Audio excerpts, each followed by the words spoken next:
Hello guys, good morning. मैं अमित शर्मा फिर से आप लोगों के साथ में आज की करंट अफेयर के इम्पोर्टेंट क्वेश्चंस लेके आया हूँ। आई होप आप सब लोग अच्छे होंगे, आप लोगों की पढ़ाई उससे भी ज़्यादा अच्छी होगी। एंड आई एम सॉरी, मैं काफ़ी टाइम हो गया उसके बाद वीडियो पोस्ट कर रहा हूँ, क्योंकि मेरी लास्ट क्लास जो थी वो 23 को थी और आज 28 है, तो गैप थोड़ा लंबा हो गया। कुछ पर्सनल इश्यूज़ कह सकते हैं, बट डोंट वरी। इन जो भी हमारा गैप है, इन दिनों के लिए जो भी इम्पोर्टेंट क्वेश्चंस हैं हमारे एग्ज़ाम के लिए, उसकी पीडीएफ मैं आप लोगों को आज इस वीडियो के साथ में टेलीग्राम चैनल पे दूंगा, तो आप लोग वहाँ से वो पीडीएफ अपलोड कर सकते हैं। कई सारे क्वेश्चन इम्पोर्टेंट हैं उसमें, बैंकिंग के भी हैं, फाइनेंस के भी हैं, जो हमारे एग्ज़ाम के लिए मोस्ट इम्पोर्टेंट हैं। तो आप लोगों को वहाँ से पीडीएफ मिल जाएगी, आप उसे प्लीज़ डाउनलोड कर लीजिएगा और वहाँ से पढ़ना। अगर आप लोगों का कोई डाउट है तो आप मुझे बता सकते हैं, टेलीग्राम ग्रुप पे ही बता सकते हैं, वहाँ पे आप कमेंट भी कर सकते हो। ठीक है, तो चलो फिर स्टार्ट करते हैं। और स्टार्ट करने से पहले एज यूजुअल अगर आप मेरे चैनल पर नए हैं तो प्लीज़ सब्सक्राइब कर लीजिए और टेलीग्राम चैनल को ज्वाइन कर लीजिए। यहाँ पे आप लोगों को सारी पीडीएफ फाइल मिलती रहेंगी, जो भी मेरा मटेरियल, जो भी डेटा होता है आपके एग्ज़ाम के लिए इम्पोर्टेंट, वो सारा का सारा। और आप मुझे इतना बताएं कि आप लोगों में से कुछ स्टूडेंट हैं क्या ऐसे कोई जो IBPS PO के लिए जाने वाले हैं मेंस एग्ज़ाम के लिए। ठीक है, चलो फिर स्टार्ट करते हैं। आज का फर्स्ट क्वेश्चन आप लोगों के सामने, Swayampurna e bazaar has been launched by which state for self help group. SHG stands for self help group. तो SHG के लिए कौन से स्टेट ने एक स्पेशल टाइप का ऑनलाइन बाज़ार लॉन्च कर दिया है जिसका नाम है स्वयंपूर्णा ई बाज़ार। तो ये लॉन्च किया है गोवा ने, और गोवा के CM हैं वो हैं मिस्टर प्रमोद सावंत, और ये फ़ोटो है उनकी आप लोगों के सामने जो है। ठीक है, चलो नेक्स्ट है, who has been appointed as brand ambassador of Lay's जो कि चिप्स आती हैं, उनका ब्रांड एम्बेसडर बनाया है mister MS Dhoni, the great cricketer.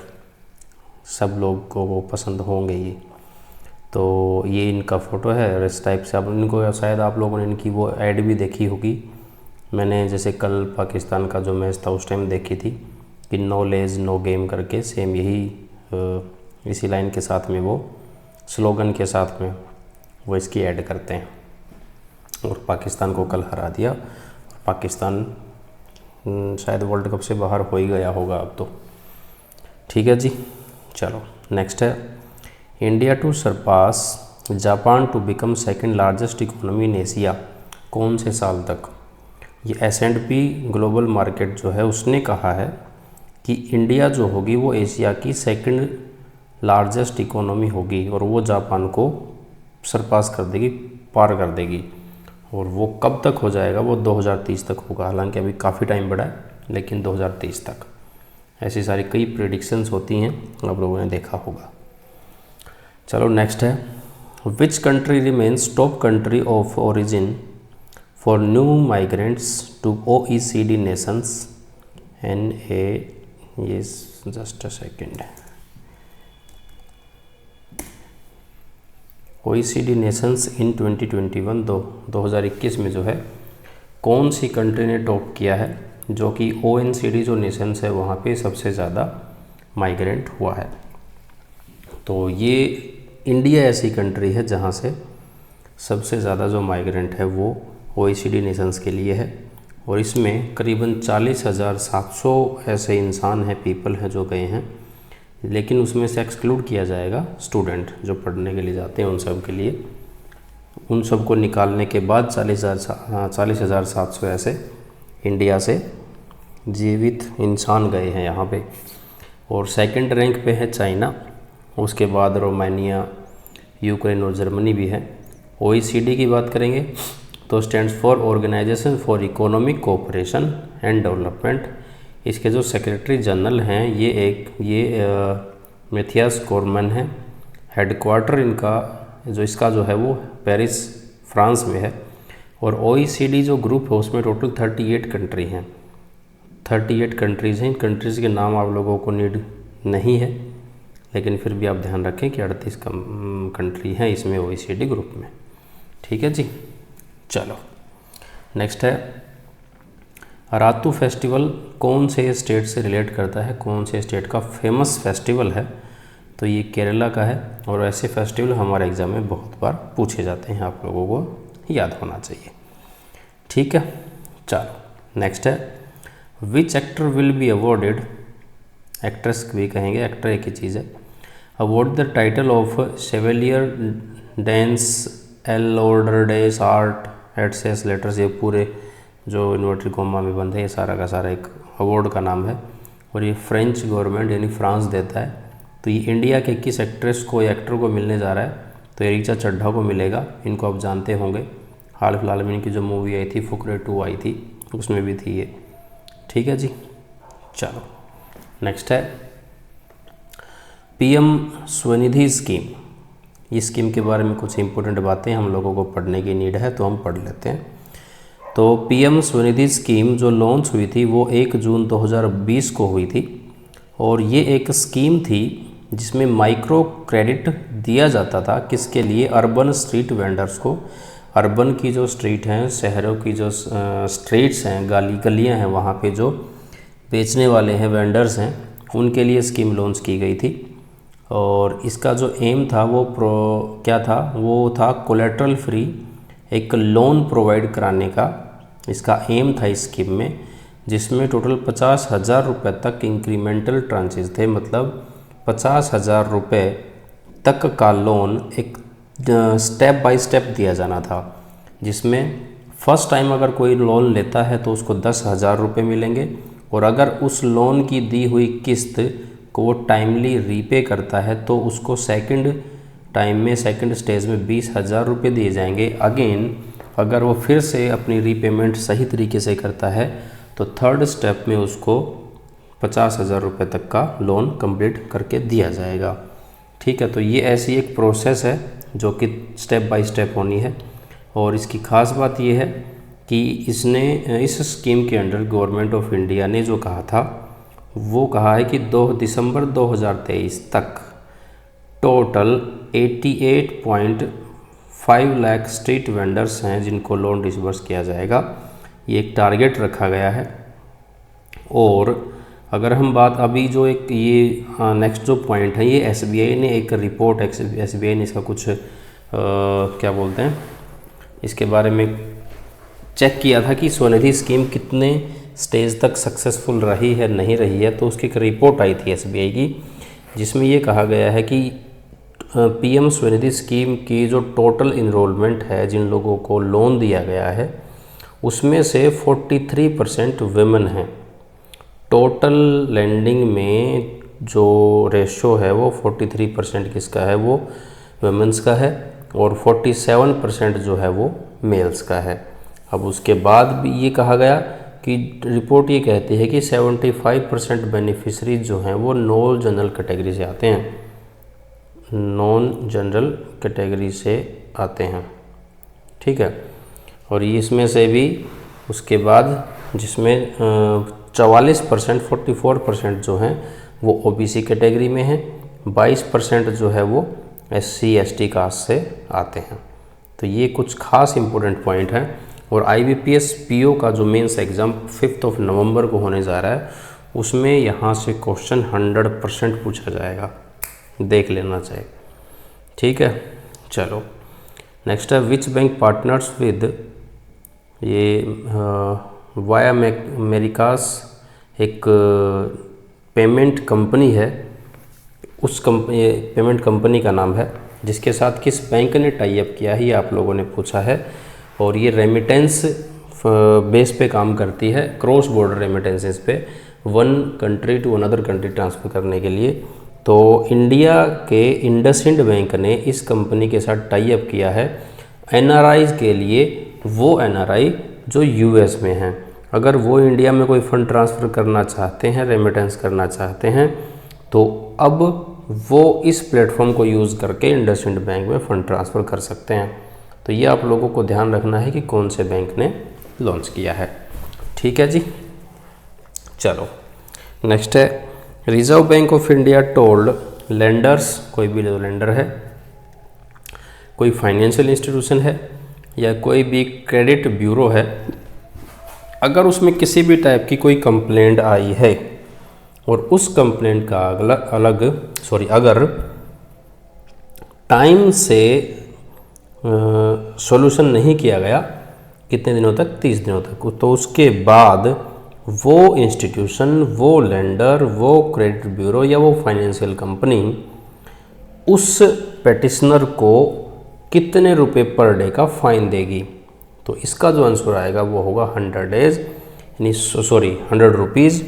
30 दिनों तक अगर सॉल्यूशन नहीं हो पाता है किसी की कंप्लेंट का, तो फॉर एग्जांपल SBI में आप लोगों ने कोई कंप्लेंट डाली है और 30 दिनों तक अगर आप लोगों का सॉल्यूशन नहीं होता है, तो उसके बाद SBI आपको 100 रुपये पर डे के हिसाब से क्या करेगा, पे करेगा। तो ये जो मैंने आगे एक लिस्ट दी है, इसमें हर एक इंस्टीट्यूशन इंक्लूडेड है, यानी जो भी फाइनेंशियल इंस्टीट्यूशन है उसके ऊपर ये रूल अप्लाई होगा, जिसमें सब के सब इंक्लूड हो जाते हैं। कोई small finance bank, local bank, RRB है, हर प्रकार के जो भी फाइनेंशियल इंस्टीट्यूशन है सारे के सारे इसमें आते होंगे, कवर होंगे। क्लियर है? चलो नेक्स्ट चलते हैं। नेक्स्ट है, India and Singapore are set to expand the scope of their digital payment link. ये क्वेश्चन एक्चुअली हम पहले भी पढ़ चुके हैं।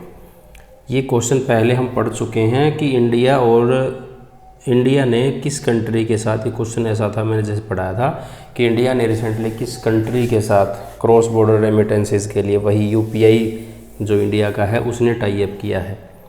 तो इंडिया के तो UPI ने और सिंगापुर के पे नाउ ने वो टाई अप किया था। ये क्वेश्चन शायद जुलाई का है, मे बी, या फरवरी का है शायद, मुझे सही से याद नहीं है, काफ़ी पुराना क्वेश्चन है, लेकिन हम पढ़ चुके हैं। अब उसके बारे में अपडेट ये आई है कि अब तक इसमें टोटल कितने बैंक पार्टिसिपेट कर रहे हैं, पार्टिसिपेंट्स हैं इसके, तो 6 बैंक जो हैं वो इनरोल हैं हाल फिलहाल। और अभी इन 6 बैंकों से बढ़ाकर इंडियन गवर्नमेंट यानी RBI कह सकते हो आप, वो 14 बैंक किए जाने हैं। 14 बैंक जो होंगे वो इसमें कवर होंगे। अभी फ़िलहाल 6 बैंक हैं, उन बैंकों के नाम आप लोगों के सामने हैं, axis, DBS, ICICI, Indian bank, Indian overseas bank और स्टेट बैंक ऑफ इंडिया। ये 6 बैंक हैं जो फ़िलहाल इस सर्विस के लिए पार्टिसिपेट करते हैं। क्लियर है? चलो नेक्स्ट है, Reserve Bank of India has increased the minimum amount for offering non callable, या फिर उसको दूसरा क्या कहते हैं, without premature withdrawal option term deposit from 15 lakh to कितने रुपए तक, 1 करोड़ तक। क्वेश्चन को समझने के लिए पहले ये इस डेफिनेशन समझो कि नॉन कॉलेबल FD क्या होता है, या फिर विदाउट प्रीमेच्योर विड्रॉल ऑप्शन क्या होता है। ये होता है नॉन कॉलेबल FD और टर्म डिपॉजिट्स, एक टर्म डिपॉजिट हैं दैट डू नॉट परमिट नहीं करते हैं premature withdrawal until the tenure is completed. For example, आप लोगों ने 1 लाख रुपए के लिए अगर कोई FD करवाई है, उसको आप 1 साल से पहले विड्रॉल नहीं कर सकते, तब विड्रॉल करोगे जब उसका 1 साल होगा।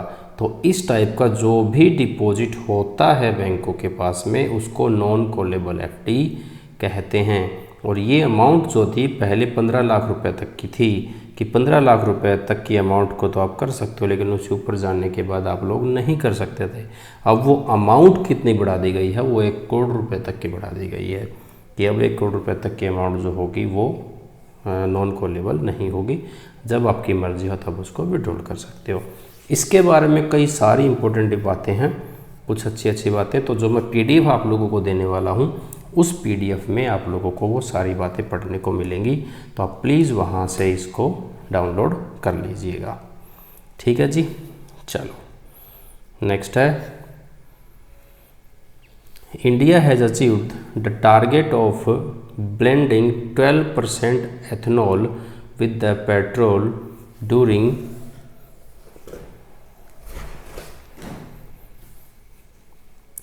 the current ethanol supply year which conclude in October 2023। ये सिंपल सा ये कह रहा है कि अक्टूबर 2023 तक जो 2022-23 का जो फाइनेंशियल ईयर था उसमें गवर्नमेंट ऑफ इंडिया ने कितने परसेंट तक एथेनॉल को पेट्रोल में ब्लेंड करने के लिए कहा था, तो वो कहा था 12%। 2023-24 के लिए कहा गया था 15% और 2025 के लिए जो आएगा 24 से 25 उसमें 20%। यानी पेट्रोल में एथेनॉल मिला हुआ आता है। एथेनॉल किससे बनता है? एथेनॉल शुगर के लिए जो गन्ना होता है बनाने की प्रोसेस जो होती है, तो शुगर मिल जो होते हैं गन्ने से जब चीनी बनाई जाती है तो उस प्रोसेस में लिक्विड जो एक निकलता है एथेनॉल होता है, उस एथेनॉल को पेट्रोल में मिलाया जाता है। और ये बात बहुत पहले से मुझे तो पता थी और शायद आप लोगों को भी पता होगी। और इस कैटेगरी में जो भी पेट्रोल पंप हैं उसमें ये कहा जाता है कि जो एचपी के पेट्रोल पंप हैं उनमें ये मात्रा थोड़ी सी कम होती है। यानी एचपी के पेट्रोल पंप से अगर आप पेट्रोल लेते हो तो आपकी गाड़ी थोड़ा अच्छा परफॉर्म कर सकती है। ठीक है, तो ये कुछ खास बातें थी जो आप लोगों को याद होनी चाहिए। क्लियर है? चलो नेक्स्ट है, where is forest research institute, जिसको FRI बोलते हैं, ये कहाँ पे है? तो ये देहरादून में है। ये उसकी सामने की फ़ोटो है देहरादून में जहाँ पे भी ये बना हुआ है, फॉरेस्ट रिसर्च इंस्टीट्यूट, आप लोगों को याद रखना है। चलो नेक्स्ट चलते हैं। नेक्स्ट है जेमरानी डैम मल्टीपर्पज़ प्रोजेक्ट कौन से स्टेट में है? तो ये उत्तराखंड में है। ये बेसिकली इरिगेशन प्रोजेक्ट है, इरिगेशन पर्पज़ के लिए बनाया जाने वाला एक डैम है जो कि उत्तराखंड में है। क्लियर है? तो इसके बारे में क्या ख़ास बात है कि कौन सी नदी पे होगा? तो ये गोला नदी पे होगा। और ये किसकी ट्रिब्यूटरी है? वो रामगंगा की ट्रिब्यूटरी है, रामगंगा नदी है उसकी ट्रिब्यूटरी गोला, उसके ऊपर ये डैम है। ठीक है जी। और ये किसका एक पार्ट है, कौन सी स्कीम का? तो प्रधानमंत्री कृषि सिंचाई योजना जो है उसी का एक पार्ट का उसी का पार्ट है ये जेमरानी डैम, जो कि बनाया जा रहा है इरिगेशन प्रोजेक्ट के लिए, खेती-बाड़ी में सिंचाई के लिए बनाया जा रहा है। इसमें जो भी पानी होगा उस पानी से सिंचाई की जाएगी उत्तराखंड में। क्लियर है जी? चलो नेक्स्ट है, launch that drank the moonlight is autobiography of किसकी? S सोमनाथन, जो कि इसरो के चेयरमैन हैं। आप लोग इनको भली भांति जानते होंगे। अब तो इंडिया ने जो भी कीर्तिमान स्थापित किए हैं उसमें इनका बहुत बड़ा हाथ है। जैसे जो हमारा गगनयान अभी लास्ट कुछ दिन पहले ही ट्राई किया है, टेस्ट किया है, जो मेन मिशन होगा 2047 में उसके लिए। और उससे पहले इन्होंने अपना चंद्रयान भेजा था और फिर सूरज के लिए भी भेजा था। तो उन सब के लिए काफ़ी बड़ा हाथ इनका है इंडिया की टेक्नोलॉजी में, जो कि स्पेस में काम करती है इसरो। तो इनकी अब एक बुक आई है, इस बुक का नाम आप लोगों को पता होना चाहिए कि ये किनकी ऑटोबायोग्राफी है, क्योंकि एग्ज़ाम में ये सारी चीज़ें भी बहुत बार पूछी जाती हैं। हमारे एग्ज़ाम में जो भी स्टैटिक जो पार्ट होता है उसमें से करीबन अगर मैं सही आइडिया लगा पाऊँ तो 15 से 17-18 तक ऐसे छोटे छोटे ऐसे सेक्शन होते हैं जो कि स्टैटिक पार्ट को कवर करते हैं और वो रैंडमली पूछे जाते हैं। ऐसा नहीं कि 15 के 15 आते हैं, 15 में से 2, 4, 5 तक पूछे जाते हैं। तो बुक्स भी उन्हीं का एक पार्ट है जो हमारे एग्ज़ाम में पूछा जाता है। तो इस टाइप की बुक्स तो एग्ज़ाम में पूछी ही जाती हैं, तो आप लोगों को याद होनी चाहिए। ठीक है, चलो नेक्स्ट है, union home minister Amit Shah has inaugurated India's first liquid nano diammonium phosphate, जिसको DAP कहते हैं, और ये इफ़को ने बनाया है। तो ये जो पहला ऐसा एक क्या होगा क्या बोलते हैं उसको यार, मतलब जहाँ पे डीएपी बनेगी तो ये कहाँ पे प्लांट, हाँ कहाँ पे ये प्लांट लगाया जा रहा है। तो ये जो प्लांट है वो अहमदाबाद में एक कलोल जगह है बेसिकली। कौन सी जगह है? कलोल जगह है जहाँ पे ये प्लांट लगाया जाएगा। कलोल हलोल बोलते हैं, आप लोगों को याद रह सकता है। कलोल एक जगह है अहमदाबाद में, वहाँ पे प्लांट लगाया जा रहा है। और ये उस बोतल की फ़ोटो हैं जो डीएपी है। ये कहते हैं कि ये एक बोतल उतना ही काम करती है जितना एक जो प्लास्टिक की बोरी, कट्टा जिसको बोलते हैं, हम हरियाणा में तो कट्टा बोलते हैं, प्लास्टिक को कई जगह बोरी बोलते हैं, गोनी भी बोलते हैं महाराष्ट्र साइड में जैसे। तो डीएपी का जो एक बोरी आती है उसमें जितना भी काम होता है वो सारा काम ये एक नैनो बोतल करेगी। ये काफ़ी अच्छा काम चल रहा है हमारी टेक्नोलॉजी को लेके। ठीक है जी, चलो नेक्स्ट है, the election commission has appointed actor, किस एक्टर को, यानी राजकुमार राव को, ये राजकुमार राव है, as its national icon ahead of assembly election 5 states. 5 state में जो इलेक्शन होने जा रहे हैं उन इलेक्शन के लिए एक नेशनल आइकॉन बनाया गया है, जिसमें वो क्या करेंगे, वो करेंगे मोटिवेट लोगों को वो वोट करने के लिए, कि आप लोग वोट करने के लिए जाएं, क्योंकि राजकुमार राव को अगर कोई पसंद करता है, जिसका फेवरेट हीरो होगा, वो इसकी बात मानेगा और वोट करने के लिए जाएगा। ठीक है जी, चलो नेक्स्ट है, who is the first women in the country to become DG for general hospital services armed forces, यानी आर्मी के लिए, फौजियों के लिए जो हॉस्पिटल जिसको एमएस बोलते हैं, मिलिट्री हॉस्पिटल, उसकी जो फर्स्ट वुमेन है वो कौन है, जो कि पहली डीजी बनी है महिला के रूप में। तो उनका नाम है साधना नायर। ये आप लोगों के सामने है, ये याद आप लोगों को होना चाहिए, काफ़ी इम्पोर्टेंट क्वेश्चन है। और आने वाले एग्ज़ाम्स हमारे सामने IBPS PO है जैसे, और SBI PO तो अभी थोड़ा टाइम है, लेकिन फिर भी आप लोगों को पता होना चाहिए जो एग्ज़ाम है उन सब के लिए काफ़ी इम्पोर्टेंट ये क्वेश्चन होने वाले हैं। ठीक है जी, चलो नेक्स्ट है, who is the brand ambassador of Henry Harvin education. ये एक एजुकेशन कॉलेज समझ सकते हो आप, एक ऐसा इंस्टीट्यूशन है, उसके लिए इंडिया के जो चेतन भगत हैं उनको ब्रांड एम्बेसडर बनाया गया है। और जो इंस्टीट्यूशन है, एक प्लेटफॉर्म है, वो एजुकेशन टेक्नोलॉजी प्लेटफॉर्म है। वो किस में काम करता है, वो स्पेशली जो होता है वो अपस्केलिंग और रीस्केलिंग प्रोग्राम के लिए काम करता है, यंग प्रोफेशनल जो होते हैं उनके लिए। तो इनके लिए ब्रांड एम्बेसडर बना दिया गया है, जिनका नाम है चेतन भगत। आप इनको काफ़ी अच्छे से जानते होंगे, ये एक राइटर हैं, इनकी बुक्स काफ़ी फेमस होती हैं।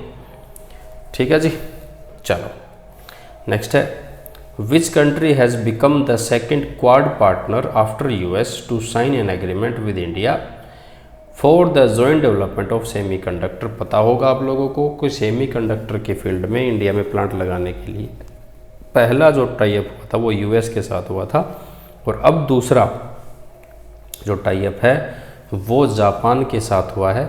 इंडिया में सेमीकंडक्टर नहीं बनते हैं, इंपोर्ट करता है, और अभी अपने आप को आत्मनिर्भर बनाने के लिए मोदी जी का जो नारा आत्मनिर्भर भारत, उसके लिए इंडिया में ही सेमीकंडक्टर का प्लांट लगाया जाएगा, यानी यहीं पे ही सेमीकंडक्टर बनेंगे।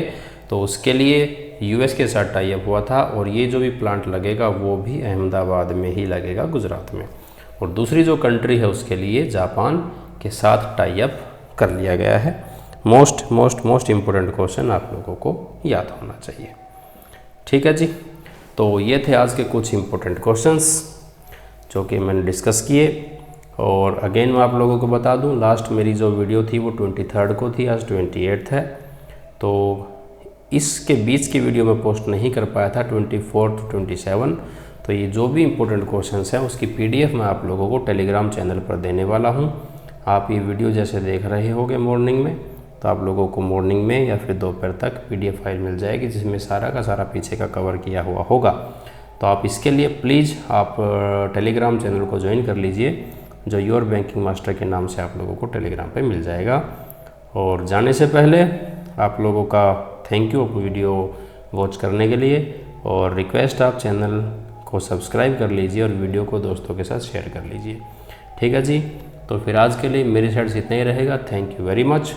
मिलेंगे हम नेक्स्ट वीडियो में, तब तक के लिए बाय बाय।